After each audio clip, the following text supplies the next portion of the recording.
ಶೃಂಗಾರವನ್ನು ನೋಡಿದೀಯ? ಎಷ್ಟೊಂದು ಸುಂದರವಾಗಿ ಕಾಣುತ್ತಿರುವುದಲ್ಲೋ ಸಾರಥಿ.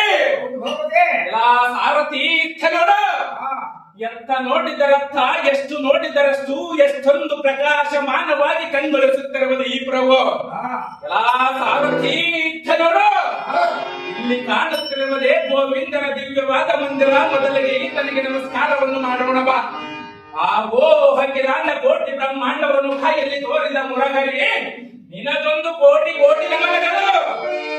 ಆ ಸಾರಥಿ, ಈತನ ಮಹಿಮೆಗಳನ್ನೇನಾದರೂ ನೀನು ಬಲ್ಲಯ್ಯ? ಹಾಗಾದರೆ ಹೇಳುವನೆ ಕೇಳು.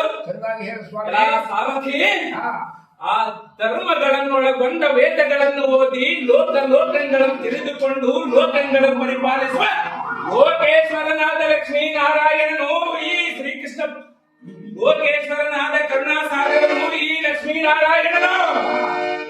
ಸಾರಥಿ, ಈತನ ಆಕಾಶವೇ ಬಗನ, ಸೂರ್ಯ ಚಂದ್ರರೇ ಈತನ ನಯನಗಳು, ಧ್ರುವ ತಾರ ನಕ್ಷತ್ರಗಳನ್ನೇ ಈತನ ಆಭರಣಗಳನ್ನಾಗಿ ಮಾಡಿಕೊಂಡು, ಗರುಡನನ್ನು ಕರೆದು ವಾಹನವನ್ನಾಗಿ ಮಾಡಿಕೊಂಡು, ವಾಸಿಗೆಯನ್ನಿಡಿದು ಹಾಸಿಗೆಯನ್ನಾಗಿ ಮಾಡಿಕೊಂಡು, ಒಡಿದೆ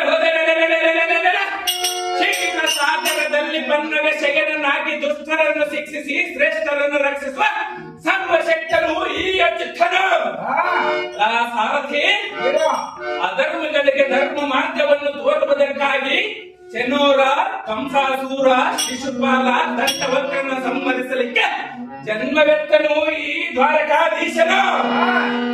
ಸಾರಥಿ, ಸ್ಥಿತಿಕರ್ತನ ಲಯಕರ್ತನಾದ ಪರಮೇಶ್ವರನಿಗೆ ಆರಾಧ್ಯ ದೈವವಾಗಿರುವನು ಈ ಸ್ಥಿತಿಕರ್ತನ. ಸಾರಥಿ, ಸದಾ ಧರ್ಮವನ್ನು ಪರಿಪಾಲಿಸುವಂತಹ ಧರ್ಮವಂತರಾದ ಪಾಂಡವರನ್ನು ಅಗಲಿರಲು ಕಾಪಾಡಿಕೊಂಡು ದ್ರೌಪದಿಯ ಅಮ್ಮನವರ ಮಾನವನ್ನು ಕಾಪಾಡಿದ ಮಹಿಮಾವಂತನು ಈ ಶ್ರೀಕೃಷ್ಣ ಪರಮಾತ್ಮನು. ಸಾರಥಿ, ಈತನ ಮಹಿಮೆಗಳನ್ನು ಕೊಂಡಾಡುವುದಕ್ಕೆ ಒಂದು ಜನ್ಮವೂ ಸಾಲುವುದಿಲ್ಲ. ಇನ್ನು ಈ ಹರೆಗಳಿಗೆಯಲ್ಲಿ ನಾನೇನು ಹೇಳಲಿ? ಸಾರಥಿ, ಈತನಿಗೆ ಮೊದಲಿಗೆ ವಂದನೆಯನ್ನು ಮಾಡೋಣ ಬಾ. ನಮೋ ನಮೋ ಇಂದರ ಸುಂದರ, ನಿನ್ನ ಮಹಿಮೆಯನ್ನು ನಾನೆಷ್ಟು ಕೊಂಡಾಡಲಿ. ಆಗೋ ದ್ವಾರಕಾಧೀಶನೇ, ಎನ್ನ ನಿರ್ಲಕ್ಷ್ಯ ಮಾಡದೆ ನಾನು ಬಂದಿರುವ ಕಾರ್ಯವನ್ನು ಜರುಗುವಂತೆ ಮಾಡುತ್ತೇವ ಮಹಾನುಭಾವ.